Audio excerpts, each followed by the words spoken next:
आज अंधेरा था। काली कालिक से घिरा आसमान किसी अनहोनी का संकेत दिए जा रहा था। पुराने जमाने में ज्यादातर गाड़ियां नहीं होती थी।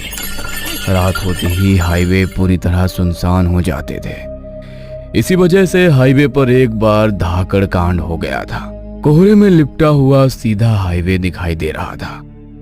तभी कार की पीली हेडलाइट्स हाईवे पर पड़ी और वो लंबी सड़क लाइट से उजल गई। वो कार सड़क के ऊपर से तेजी से दौड़ रही थी। कार में प्रताप, विक्रम, मनवीर कार की पिछली सीट पर बैठे थे। आगे ड्राइवर सीट पर महेंद्र बैठा था और उसके बगल वाली सीट पर सूरज बैठा था। वे सभी बच्चे दिवाली में काली चौदस के अवसर पर राजस्थान में काली माता के एक मंदिर में दर्शन करने जा रहे थे। कार की पीली हेडलाइट्स की रोशनी में सड़क के किनारे खड़े हरे भरे पेड़, उन पेड़ों के पीछे दूर दूर तक फैली पीली सुनहरी रेत का रेगिस्तान था। उस रेगिस्तान में हवा और कुपोषित सूरज की रोशनी, मुड़ी हुई टेढ़ी भुजाओं वाले सूखे पेड़ खड़े थे जो अंधेरे में इस कार को आगे जाते हुए देख रहे थे। गाड़ी का स्पीडोमीटर 80 दिखा रहा था। मीटर में फ्यूल फूल भरा हुआ दिख रहा था। उन सभी को घर से निकले अब बहुत देर हो चुकी थी। सभी को बहुत भूख लगी थी। सड़क के किनारे एक छोटा सा ढाबा दिखाई दिया। इन सब ने ढाबे से थोड़ी दूर अपनी गाड़ी खड़ी की। वे सभी ढाबे पर आ गए। ढाबा दिखने में जमीन में लकड़ी के खंभे गड़े थे और उन पर पुआल की छत थी। ढाबे के सामने 4 हौज रखे थे जिनमें से एक पर पहले से ही 3 लोग बैठे थे। वे सभी बच्चे किनारे की खाली हौज पर बैठ गए। तभी एक 70 साल का बुजुर्ग ढाबे से बाहर निकला। उसने राजस्थानी पोशाक पहनी हुई थी। उन चाचा का नाम भानुदास था। वो चाचा आए और बच्चों से ऑर्डर पूछी, जिस पर सभी बच्चों ने राजस्थानी स्पेशल दाल बाटी चूरमा ऑर्डर किया। ऑर्डर लेकर वो चाचा फिर से ढाबे में चले गए। इन सभी बच्चों से थोड़ी दूर किनारे वाली बेंच पर 3 आदमी बैठे थे और उनके सामने शराब की बोतलें रखी थी। उन्हीं में से एक आदमी ने इन बच्चों से पूछा, और बच्चों, तुम लोग कहाँ जा रहे हो? इस पर बच्चों ने कहा, हम काली माता के दर्शन के लिए भूल भाट जा रहे हैं। बच्चों की इस बात पर उस आदमी के चेहरे पर भय, असहजता के भाव छा गए और उन लोगों ने कहा, तुम लोग जाओ, पर रास्ते में कहीं भी गाड़ी मत रोकना। उस आदमी की इस बात पर बच्चों ने सवाल किया, क्यों? गाड़ी क्यों नहीं रोकना? पीछे से आवाज आई, क्योंकि रात में उस रास्ते का रूप बदल जाता है। भानुदास काका हाथ में दाल बाटी चूरमा की 2 थालियां लेकर बच्चों के पास आए। उन्होंने दोनों थालियां जमीन पर रख दी। भानुदास काका बताते रहे, वहां जमा हुआ अंधेर खाली नहीं होता। उस अंधेरे में कुछ फिरता है जिसे एक बार तुम लोगों ने देख लिया तो उस रास्ते से बाहर नहीं निकल पाओगे। भानुदास काका ने कहा। सभी बच्चे उनकी बात पर हंस पड़े, लेकिन कहानी दिलचस्प थी और वे सुनने लगे। लड़कों, आगे का रास्ता 1.5 घंटे तक बिल्कुल सुनसान है। कहा जाता है कि हाईवे बनने से पहले 56 साल पहले उस जगह पर काला जादू करने वालों का एक कबीला रहता था। वे लोग पत्थर दिल थे। अगर किसी को काले जादू के लिए, गुप्त धन के लिए मानव बलि चाहिए होती थी तो ये आदिवासी उसे दे देते थे। उन आदिवासियों ने उस जंगल में इतने लोगों की बलि दी थी कि वहां की जमीन पानी कम और मानव रक्त मांस ज्यादा सोख लिया है। इन लोगों के काले जादू से तंग आकर एक अंग्रेज ऑफिसर ने आधी रात को सब सो जाने के बाद अपनी सेना भेजी और उसने उन सभी को नींद में ही मार डाला। उस अंग्रेज ऑफिसर की सेना ने उनके सिर में, बगल में जहां मिले गोलियां भून दी, महिलाओं की इज्जत लूटी, फिर उन्हें जिंदा जला दिया और जमीन में गाड़ दिया और उनके जमीन में गड़े लाशों के ऊपर से वे हाईवे बना दिया। रात में इस जनजाति के आदिवासियों की आत्माएं हाईवे पर जाने वालों को भयंकर कष्ट देती हैं। अमावस्या, हर अमावस्या को वहां सड़क पर कम से कम एक एक्सीडेंट होता है। इसलिए मेरी बात सुनो, उस हाईवे से मत जाओ। भानुदास ने कहा। यह घटना बताते हुए उनके चेहरे पर डर के भाव साफ दिखाई दे रहे थे। बच्चों ने खाना खा लिया। प्रताप ने उस चाचा का बफाया पैसा चुका दिया। सभी बच्चे कार में बैठ गए और उस चाचा की बात सुने बिना उसी सड़क से जाने लगे, क्योंकि बच्चे ऐसे झूठ कहावतों पर विश्वास नहीं करते थे। सूरज ने अपनी कलाई घड़ी पर समय देखा। अब 11:15 बज रहे थे। मुश्किल से 1-1.25 घंटे में वे सभी बूल भाटा पहुंच जाएंगे। सड़क एक विकराल राक्षस के खुले हुए मुंह की तरह दिख रही थी। जैसे जैसे कार आगे बढ़ती, ऐसा लगता जैसे सड़क इस कार को निगल रही हो। अरे देखो, मैं क्या लाया हूं। प्रताप ने सबका ध्यान अपनी ओर खींचा। महेंद्र ने भी अपनी सिर के सामने लगे आईने में देखा। तभी सामने देखा कि प्रताप के हाथ में शराब की एक बोतल है। प्रताप, तुम्हें यह शराब की बोतल कहाँ से मिली? सूरज ने पूछा। प्रताप ने कहा, अरे ये मुझे ढाबे पर बैठे उन तीनों लोगों ने दी, लेकिन उन्होंने सख्त चेतावनी दी है, हाईवे पर ड्रिंक मत करना, क्योंकि शराब की गंध से आत्माएं तुम्हारी ओर आकर्षित होकर पीछा करती हैं। प्रताप हंसने लगा। बाकी लड़के भी हंस पड़े। प्रताप ने बोतल का ढक्कन खोला, 2 घूंट लिए। बाकी लड़के शराब नहीं पीते थे। प्रताप अकेला ही ड्रिंक कर रहा था। उसने सिर्फ 10 मिनट में आधी बोतल खाली कर दी। अब वो नशे में पूरा डूब सा गया। कार सड़क पर तेजी से दौड़ रही थी। तभी महेंद्र ने कार की पीली रोशनी में सड़क के दाईं ओर एक नीला बोर्ड देखा, जिस पर सफेद अक्षरों में लिखा था, राजस्थान बूल भाटा 50 किलोमीटर। कार बूल भाटा की सीमा में प्रवेश कर गई। सूरज ने घड़ी पर फिर से समय देखा। समय था 12:10। थोड़ी देर बाद पीछे से एक आवाज आई। विक्रम कार रोकने के लिए कह रहा था। इस पर महेंद्र ने पूछा, अरे क्या हुआ? मुझे 2 नंबर जाना है। विक्रम ने कहा। ठीक है कहते हुए महेंद्र ने गाड़ी सड़क की बाईं ओर रोक दी। वो इलाका घनी झाड़ियों से घिरा सुनसान था। विक्रम ने पानी की एक बोतल ली और सूरज को साथ लेकर चल पड़ा। दोनों झाड़ियों में थोड़ा और आगे चले गए। विक्रम झाड़ियों में थोड़ा और आगे चला गया, जबकि सूरज उससे थोड़ा दूर खड़ा था। 5-10 मिनट ऐसे ही बीत गए। सूरज अकेला खड़ा था। चारों ओर घोर सन्नाटा था। आसपास के पेड़, उन पेड़ों की शाखाएं सजीव लग रही थी। ऐसा लग रहा था जैसे अभी वे शाखाएं हलचल करेंगी और पूरे शरीर को कुचल देंगे। अचानक उस ठंडे बेजान सन्नाटे में विक्रम की भयानक चीख फूट पड़ी। सूरज ने पलटकर उस आवाज की ओर देखा। उसकी आंखों ने विक्रम को डरा हुआ चेहरा लिए अपनी ओर दौड़ते देखा। वह लड़खड़ाकर बीच में गिर पड़ा, फिर तेजी से जमीन से उठा। वह सूरज की ओर दौड़ा। सूरज ने उसे अजीब नजरों से देखा। क्या हुआ इसे? ये ऐसे क्यों कर रहा है? तभी सूरज ने विक्रम से थोड़ी दूर एक पेड़ के तने के पास देखा। उसकी आंखें चौड़ी हो गई, मुंह खुल गया, गला खून से लथपथ था। पेड़ के मोटे तने से बहते सफेद धुंध में एक आकृति खड़ी थी। नीचे सफेद धोती, ऊपरी शरीर पूरी तरह से नंगा। उस नंगी देह की त्वचा भूतिया सफेद था। दाएं कंधे से बाएं कमर तक उन्होंने लाल रंग का जनेऊ पहना हुआ था। और उससे भी ज्यादा विचित्र, मन को सुन्न कर देने वाली बात यह थी कि उसका चेहरा बहुत ही विचित्र और डरावना था। खप्पड़ चेहरा, खरगोश जैसी त्रिकोणीय कान, और सबसे ज्यादा दिल दहला देने वाला डर ये था कि उन दोनों ध्यान की आंखों के किनारे लाल थे, केसरिया आग के लाल अंगारों की तरह। ये बेहद भयावह दृश्य देखकर दोनों कार की ओर दौड़े। आधे रास्ते में उनको मनवीर महेंद्र मिले। उन्होंने विक्रम की चीख सुनी थी, इसलिए वे देखने आए थे कि क्या हुआ। सूरज ने उन्हें ज्यादा कुछ बताए बिना बस इतना कहा, जल्दी से कार में बैठो, चलो यहाँ से। और सब कार की ओर दौड़ पड़े। सब कार के पास आए, कार में बैठे।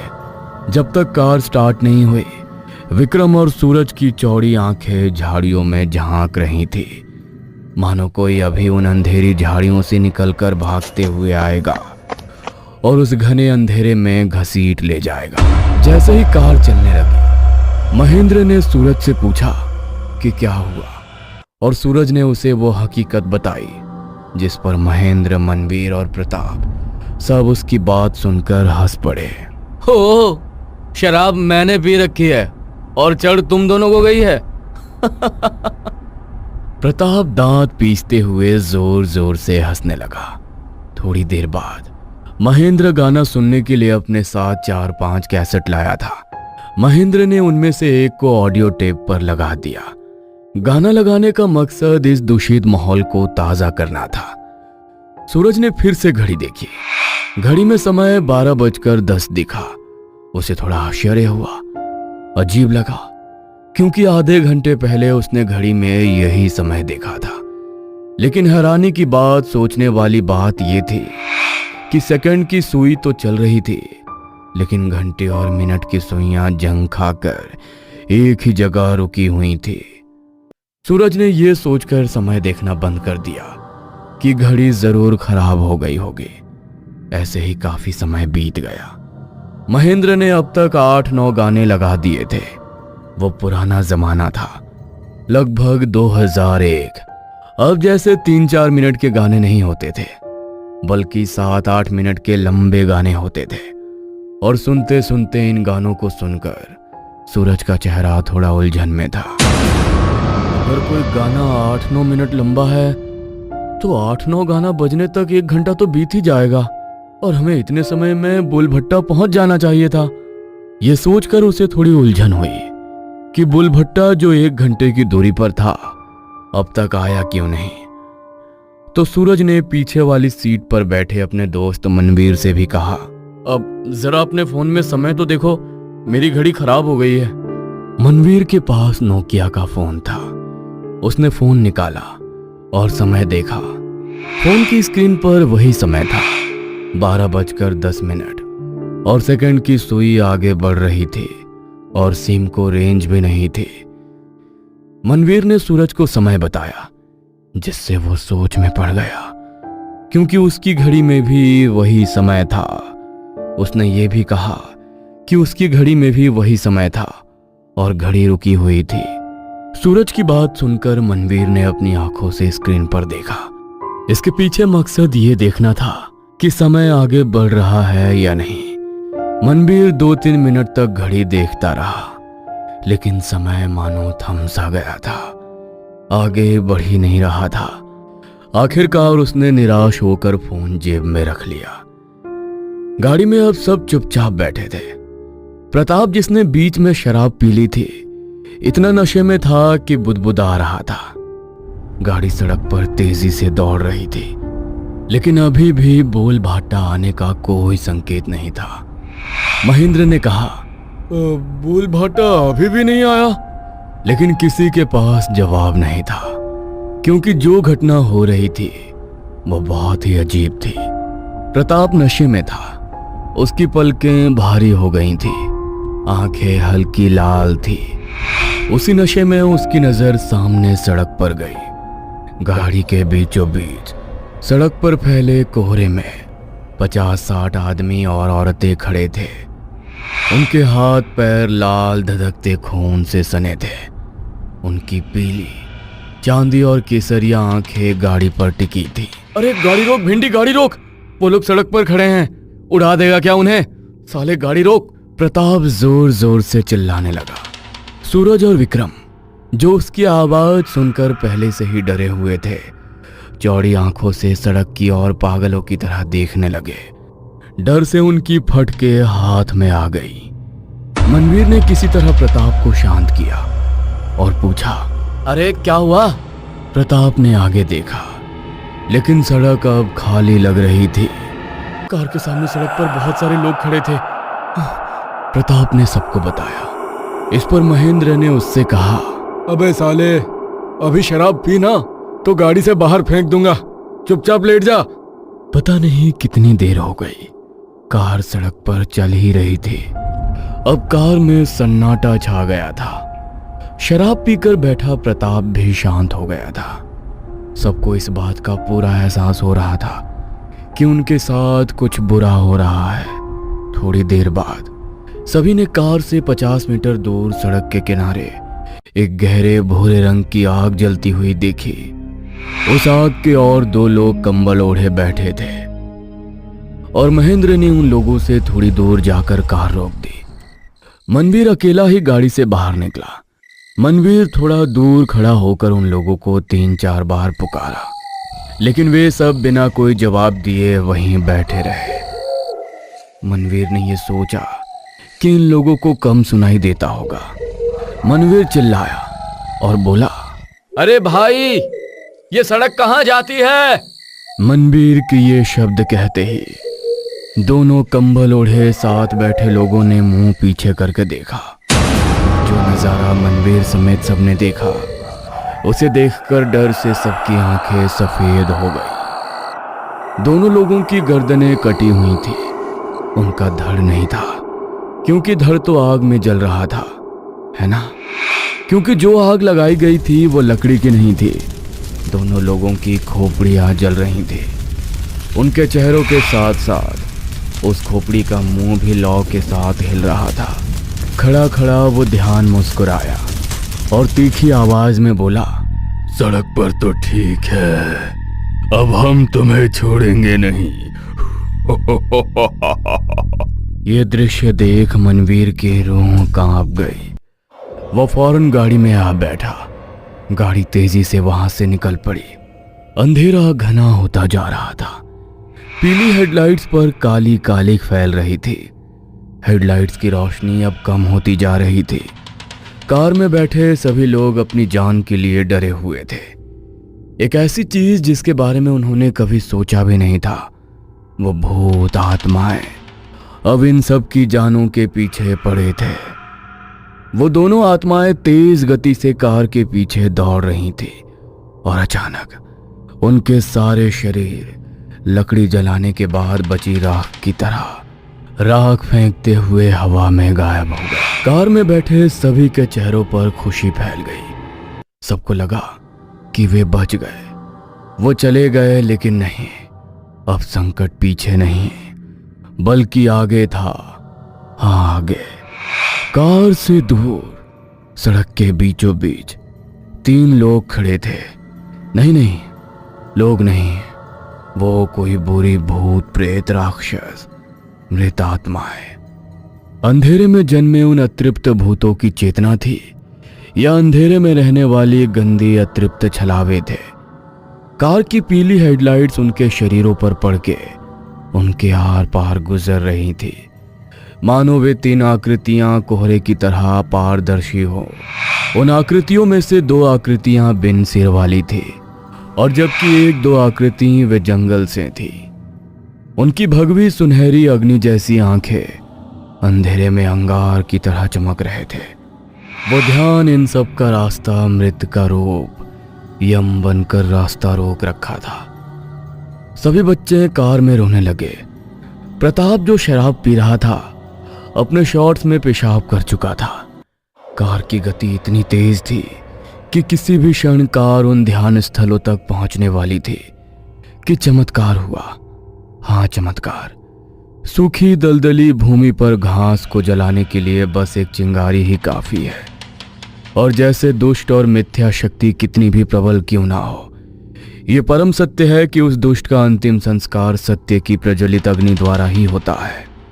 सभी बच्चों की आंखें सामने टिकी थी कि तभी एक काला कुत्ता कार की छत से कूदा और कार के सामने सड़क पर आ गया। उस कुत्ते की गति इतनी चमत्कारी असाधारण समझ से परे थी कि जब कार 100 की गति से चल रही थी, तब भी वो काला कुत्ता कार को पीछे छोड़कर उन अभद्र ध्यान स्थलों की ओर आगे दौड़ा। क्या वो निश्चित रूप से कुत्ता था या कुछ और? लेकिन कुत्ते को देखते ही ध्यानी डर गए। उन्होंने हाथ हिलाए और सड़क के किनारे मुड़ गए। कार ध्यान से आगे निकल गई। कुत्ता फिर भी कार के आगे उतनी ही तेजी से दौड़ रहा था। महेंद्र को पता नहीं क्यों, पर वो कुत्ते के पीछे उतनी ही तेजी से कार चलाने लगा, मानो उससे कुत्ते में कोई रास्ता दिखाई दे रहा हो। अगले 4-5 मिनट बाद कुत्ता अचानक सड़क से हट गया, बाएं मुड़ गया और जंगल में गायब हो गया। और सभी बच्चों को मां काली के प्रवेश क्षेत्र बोल भाटा का शुरुआती हिस्सा दिखाई देने लगा। मुश्किल से 56 मीटर आगे अंधेरे घोप आसमान में कार उस सीमा को पार कर गई और 15-20 मिनट बाद सुबह होने लगी। सूरज की ठंडी पीली रोशनी फैलने लगी, मानव यातायात दिखाई देने लगा। सूरज ने घड़ी देखी तो सुबह के 6:30 बज रहे थे, यानी सभी 6 घंटे से उस सड़क पर थे। मनवीर के फोन में भी 6 बज रहे थे। मोबाइल सिम को भी रेंज आ गया था। सभी बच्चे काली माता के मंदिर गए और दर्शन किए, और मंदिर से बाहर आते समय मनवीर को उसके घर से फोन आया जो उसकी छोटी बहन ने किया था। फोन पर उसकी छोटी बहन ने एक चमत्कारी कहानी सुनाई कि सुबह 5:30 बजे मां ने एक सपना देखा कि वो सब बच्चे मुसीबत में हैं। उसकी बहन ने ये तक बताया कि उसकी मां ने उन्हें फोन भी किया, लेकिन वो लोग फोन नहीं उठा रहे थे। उसकी मां को उसकी बहुत चिंता हुई, तो वो काली माता की पूजा करने बैठ गई और कहा कि वो सब सकुशल घर आ जाए। मनवीर की बहन की बात सुनकर सभी बच्चे रोमांचित हो गए। उन्हें एहसास हो गया था कि वो काला कुत्ता कोई साधारण नहीं, बल्कि ईश्वर का एक रूप था जो उस मुसीबत की घड़ी में उन्हें बचाने आया था। सबने मां के फिर से दर्शन किए, उनका तहे दिल से शुक्रिया अदा किया और दोपहर को अपने घर चले गए। क्या पता रात में फिर से ऐसी घटना घट जाए। तो इस तरह सबको एक अच्छी सीख मिली कि बुजुर्ग लोगों के विचार कभी गलत नहीं होते।